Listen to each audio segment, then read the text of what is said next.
Olá, quinto ano, tudo bem? Hoje teremos uma videoaula de História. Iremos corrigir da página 241 até a 249. A noção nova, hoje tem bastante páginas, será da página 250 até 262. Só que 250 até 256 só temos leitura. Por isso que a tia colocou mais algumas páginas, porque só tem leitura, tá bom? Ok? Então vamos lá corrigir primeiramente.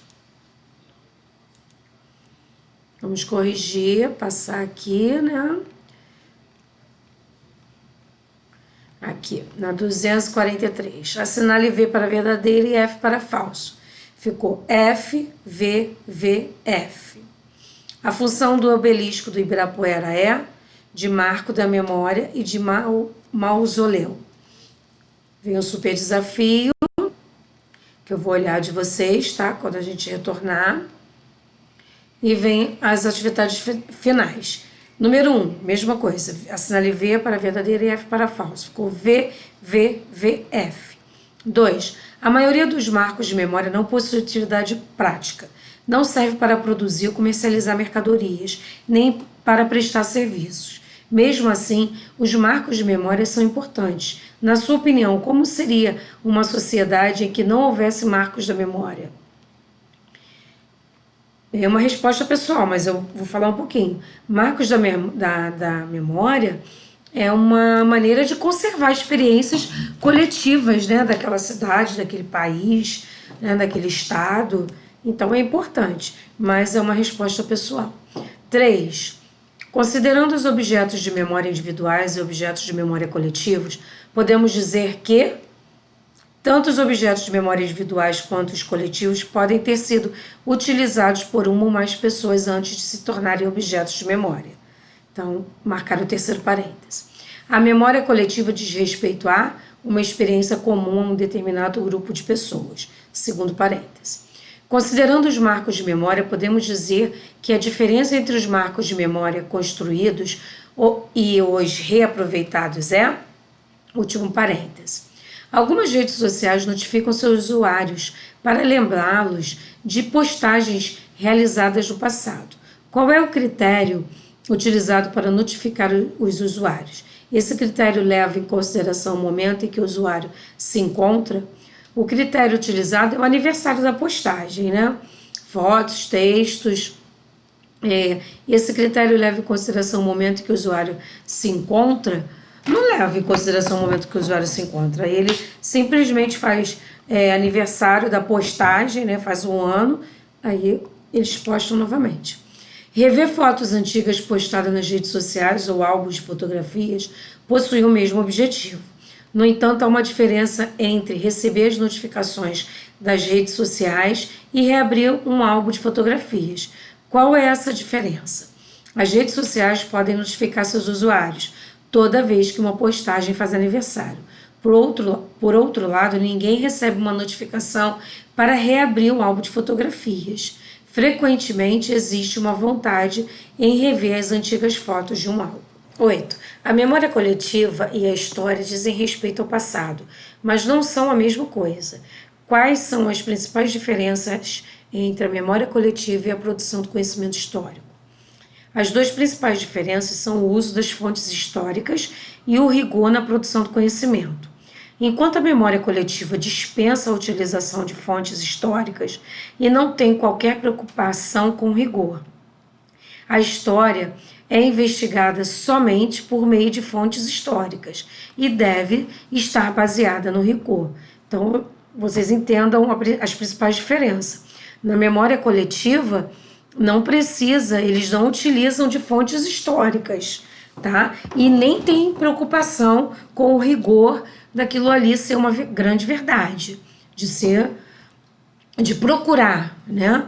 Agora, a história não. A história ela é feita somente por meio de fontes históricas e tem muito rigor em relação a isso.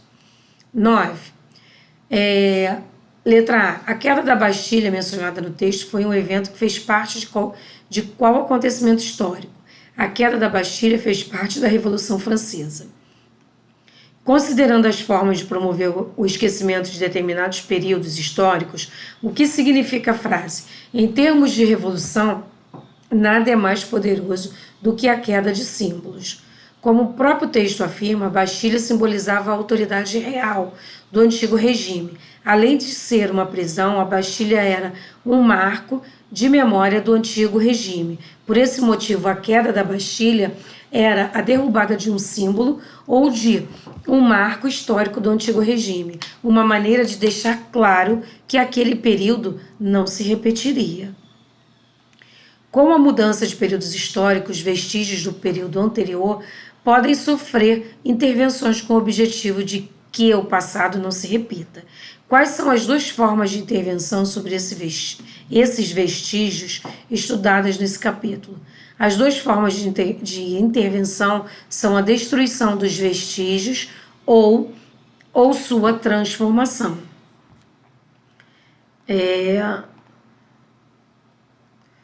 Os marcos de memória podem ser construídos com essa finalidade, ou podem reaproveitar construções que haviam sido utilizadas para outras funções. Com base nessa diferença, compare o obelisco do Ibirapuera e o Museu de Austin. O obelisco de Ibirapuera é um marco de memória construído com essa finalidade. Já o Museu de Austin reaproveitou as instalações de uma antiga rede de campos de concentração alemães. As instalações foram conservadas, mas perderam sua função de campo de concentração para assumir a função de marco de memória. A grande diferença é que o obelisco foi construído para marcar, para sempre lembrar. E o Museu de Austin, ele não foi construído, ele foi reaproveitado. Era uma prisão, era um campo de concentração, onde muitas milhares de pessoas morreram. 12. O obelisco do Ibirapuera e o monumento Tortura Nunca Mais são marcos de memória que prestam homenagem a determinados personagens históricos do nosso país. No entanto, em cada um desses marcos de memória, conservar a lembrança assume uma função diferente. Quem são os personagens homenageados e qual a finalidade de recordar a lembrança em cada um desses marcos da memória? Os personagens históricos homenageados no obelisco do Ibirapuera são os combatentes mortos durante a Revolução Constitucionalista de 1932. Enquanto no monumento Tortura Nunca Mais são os mortos e desaparecidos políticos e as vítimas de tortura durante a ditadura militar. No entanto, enquanto o obelisco do Ibirapuera valoriza a resistência paulista durante a Revolução Constitucionalista, o monumento Tortura Nunca Mais recorda as torturas e as perseguições que ocorreram durante a ditadura militar, para que elas nunca mais se repitam. Enquanto uma homenageia a outra, o outro é para aquilo ali nunca mais se repetir. 13. Letra A. O que motivou o protagonista da obra Em Busca do Tempo Perdido a relembrar sua infância? O protagonista de Em Busca do Tempo Perdido relembrou sua infância depois de provar um doce mergulhado em uma xícara de chá. De acordo com o tempo, qual a distinção entre a memória voluntária e a memória involuntária? É possível controlar aquilo que pode despertar a nossa memória? Não é possível controlar. É involuntário. A noção de memória involuntária indica uma memória que não foi provocada pela vontade daquele que recorda, ou seja, uma memória provocada por eventos que fogem ao seu controle. São certos objetos, ou música, ou um cheiro, ou um sabor que vai despertar a sua memória, a nossa memória, Então não é um ato voluntário, é involuntário. Queimar cartas, rasgar fotografias, deixar de seguir ou excluir um usuário da rede social são recursos muitas vezes utilizados com o objetivo de impedir a recordação de experiências tristes ou desagradáveis. Esses recursos alcançam seu objetivo? Justifique sua resposta. É uma resposta pessoal, tá? Relembrando, aí vem despertar da memória, aniversário, comemoração de um evento do momento atual, notificações de redes sociais, os objetos de memória e marcos de memória. Objetos de memória individuais, coletivos construídos. Eu aprendi a. Agora, nós vamos para a noção nova de hoje, que é o capítulo 9, os tempos da história. Em sua opinião, a vida de toda pessoa seria determinada por um destino? O tempo de vida de cada pessoa é igual ao tempo da vida de qualquer outra? Haveria um tempo individual e um tempo coletivo que seria comum a um grupo ou a uma coletividade? Olha, 3 questionamentos importantes que nós iremos ver neste capítulo. Neste capítulo você vai considerar os diferentes modos que os eventos podem se organizar no tempo, aplicar cálculos e medidas para fazer a contagem do tempo, determinar o modo específico de contar o tempo dos acontecimentos históricos, examinar as diferentes durações dos acontecimentos históricos. Diferentes tempos. Aí vem o diálogo. E aí, pessoal, como vocês estão animados para esta semana? Sim, muito. Cada semana é uma semana totalmente diferente. Tanta coisa pode acontecer, fico bastante empolgada. Aí ele, eu não estou nem um pouco animado. Toda semana é a mesma coisa, tudo de novo. Quando uma semana se inicia, seu sentimento se parece mais com o da Duda ou com o do Edmundo, hein? E aí? Muito empolgada como a Duda ou não empolgada como o Edmundo? Toda semana é a mesma coisa ou toda semana é totalmente diferente, hein? Há alguns anos surgiram teorias pseudocientíficas que declaravam que o mundo terminaria em 2002. Teorias pseudocientíficas são teorias falsas, não são teorias que não são reais. Essas teorias tornaram-se famosas e influenciaram muitas pessoas. Em 2009, o diretor Roland Emmerich lançou o filme 2012, que narra a história de diversas catástrofes naturais no ano de 2012, decorrente da realização de uma suposta crença maia, que profetizava o fim do mundo nesse ano. A teoria que profetizava o fim do mundo em 2012 era falsa, pois estava bastante baseada em uma interpretação equivocada do calendário maia. Tá? Eu lembro bastante, teve bastantes memes, né, que a gente hoje em dia chama de memes, falando sobre isso, que em 2012 a gente não chegará, mas não passará, e não aconteceu nada. A concepção do tempo dos maias, contudo, era muito diferente da nossa. De acordo com o calendário maia, o fim de um ciclo de tempo não significava o fim do mundo ou do universo, e sim um novo começo. Olha aí, a confusão toda aí, ó. Os ciclos de tempo tinham começo, meio e fim, mas o fim de um ciclo era o começo de outro ciclo. Então, interpretaram o calendário maia equivocando, dizendo que era o fim de um ciclo, achando que era o fim do mundo. Mas era o fim de um ciclo e iria se iniciar um outro.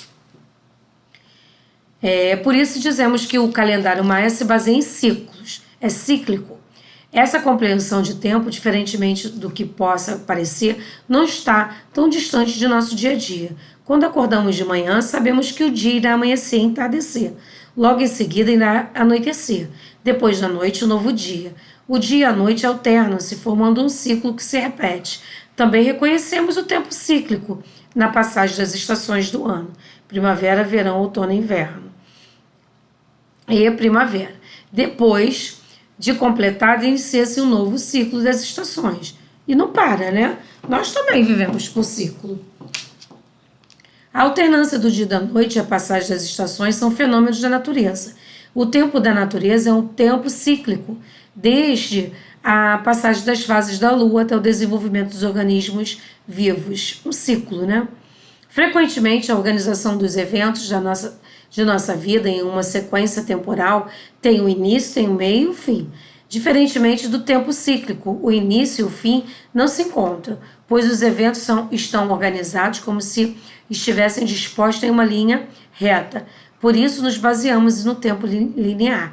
Nós nos baseamos no tempo linear, como se fosse uma linha, você já deve ter ouvido, uma linha temporal, uma linha do tempo, né? Aqui nós temos um exemplo, 1500, início do período colonial, 1822, início do período monárquico, 1889, período da República, e os dias atuais. Nós vivemos assim, né? Aqui é uma linha do tempo. O tempo linear não é utilizado somente para organizar os eventos da vida de um indivíduo. Também é empregado para organizar os eventos da história de um país ou mesmo da humanidade, como está aqui em cima. Nesse modo, se organiza os eventos. Os mais antigos são sucedidos pelos mais recentes. Contudo, ao contrário do que ocorre no tempo cíclico, o fim de um ciclo não se encontra com o início de um novo ciclo. O futuro não se encontra com o passado. Na linha do tempo, sim, né? O futuro se encontra com o passado. A organização dos eventos em uma linha reta pode nos transmitir a ideia de que houve o início da história, mas também haverá um fim definitivo. Essa noção linear do tempo foi estabelecida principalmente pela tradição cristã.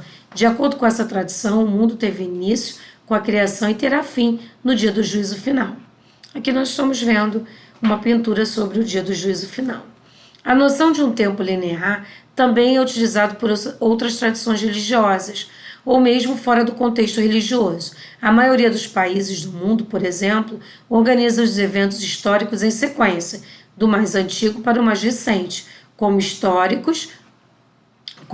se estivessem enfileirados em uma linha. Essa linha que estão organizados os eventos históricos é conhecida como a linha do tempo, como a tia falou anteriormente, né?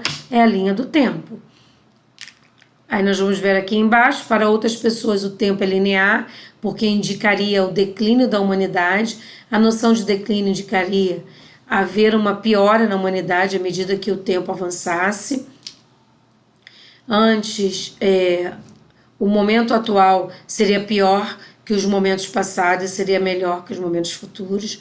Você acha que só podemos pensar o tempo dessas duas formas, cíclica e pela linha do tempo? Você acredita que a gente pode pensar de uma outra maneira? Hein? Há ainda uma terceira noção, o espiralado ou espiral. O tempo espiral seria uma combinação do tempo cíclico com o linear. Assim como no tempo cíclico, o tempo em espiral retorna ao início. No entanto, assim como no tempo linear, avança para um novo patamar. No tempo espiral, a história da humanidade retornaria de tempos em tempos aos mesmos temas, porém sempre com um novo desenvolvimento. As crises econômicas ou os desenvolvimentos intelectuais da humanidade se repetiriam em diversos momentos, mas sempre com um avanço ou um desenvolvimento em relação à repetição anterior. Então esse aqui é o tempo, vimos o cíclico, o linear, que é a linha do tempo, e estamos vendo agora o espiralado ou espiral, tá? Tem um super desafio que você não vai fazer, não precisa fazer cartaz, você vai fazer no seu caderno de história. Agora vamos no tempo cronológico. Como eu falei para vocês, até a página 256 era só leitura. Só tem um exercíciozinho. Tempo cronológico. Gente, quanto tempo vai durar a festa? Aqui vamos amanhã. Alguém sabe? Se for uma festa chata, uma eternidade. Mas se for uma festa legal, ela vai passar como um foguete. É verdade. O chato e o legal fazem o tempo passar de forma diferente. Se quisermos saber quanto tempo dura uma festa, sem nos preocuparmos com o chato e com o legal, como a gente faz? Como fazemos para contar o tempo? Você concorda com o Theo? Se o que fazemos é agradável ou desagradável, podemos perceber o tempo de modos diferentes? O modo como percebemos o tempo é a mesma coisa que contar a duração de um acontecimento? Com o que devemos nos preocupar para contar a duração do tempo? Nossa, 3 questionamentos que levou você a pensar, não levou? O tempo cronológico é o conjunto de medidas utilizadas para organizar e contar o tempo, que pode ser o cíclico, linear ou espiral. Para fazer isso, é preciso medir sua duração. O movimento de rotação da Terra, por exemplo, é utilizado para medir a duração de um dia. Da mesma forma, para medir a duração aproximada de um mês. Utiliza-se um movimento de translação da Lua em torno da Terra. Por fim, o movimento de translação da Terra em torno do Sol é a medida da duração de um ano. O movimento, aí vem, os historiadores utilizam bastante o tempo cronológico, como a história estuda as ações dos seres humanos no tempo. É necessário poder identificar bem quando aconteceu cada coisa. Utilizando os marcos cronológicos, compreendemos melhor a história, pois podemos verificar o que aconteceu antes e depois, o que aconteceu ao mesmo tempo e as causas e consequências.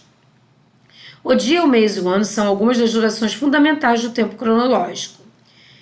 Com base nessas durações, derivam-se outras também importantes para os estudos históricos, como a década, o século. A década é de 10 anos, o século é de 100 em 100 anos, o milênio é de 1000 em 1000 anos. Organizar o tempo em sequência não nos ajuda, contudo, a identificar um período ou uma duração em relação às outras coisas. Para fazer isso, utilizamos os números, assim como os dias, os anos, as décadas, os séculos, os milênios são identificados por número.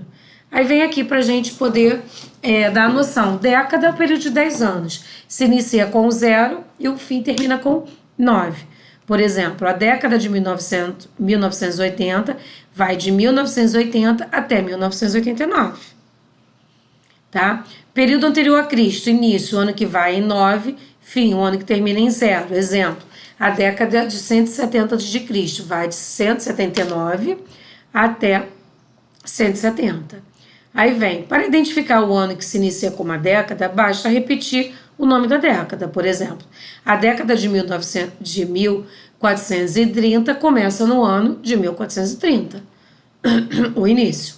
Para obter o ano de encerramento de uma década, basta substituir o último número por 9. Então aqui, ó, você risca o 0 e coloca o 9. É o último ano daquela década. Para saber de que década é um ano, basta substituir o último algarismo do ano, que você queira saber, por 0.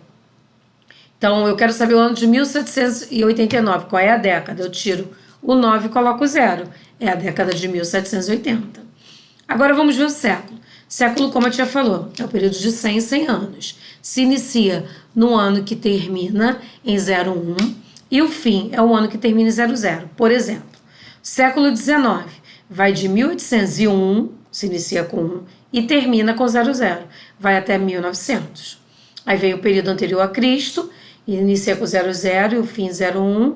Século 8 a.C. vai de 1300 a 1201.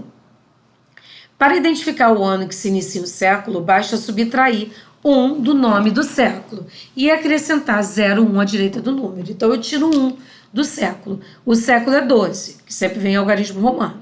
Você tira 1 dele, vai ficar 11. Aí eu acrescento 01, então o ano vai ser 1101.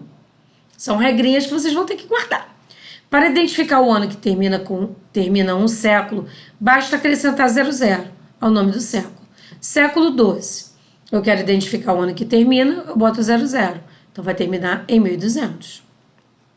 Para saber de que século é um ano, basta eliminar os 2 últimos algarismos e somar 1 ao resultado. Então aqui, ó, o ano de 1946 pertence a que século? Né? Você vai perguntar, eu risco os 2 números e acrescento 1 ao que sobrou. Então, 1946 pertence ao século XX. Se quiser saber de que século é um ano e o ano termina em 00, basta repetir os 2 primeiros algarismos. Então, ó, ano 2000 termina em 0. Então, o século vai ser os 2 primeiros números, século XX. Vamos ao milênio. Milênio, período de 1000 e 1000 anos. Início é o ano que termina em 001 e o fim é o ano que termina em 000. Exemplo, o segundo milênio vai de 1001 a 2000. Então, nós já sabemos que nós não estamos no segundo milênio. Período anterior a Cristo, aí vem início, ano que termina em 000, fim, ano que termina em 001. O primeiro milênio antes de Cristo vai de 1000 a 001. Para identificar o ano que inicia um milênio, basta subtrair 1 do nome do milênio e acrescentar 001 nas 3 últimas casas. Então, ó, segundo milênio são 2, tiro 1, fica 1. E eu acrescento 001 no final. Então, o ano segundo milênio é 1000, o ano inicial é 1001.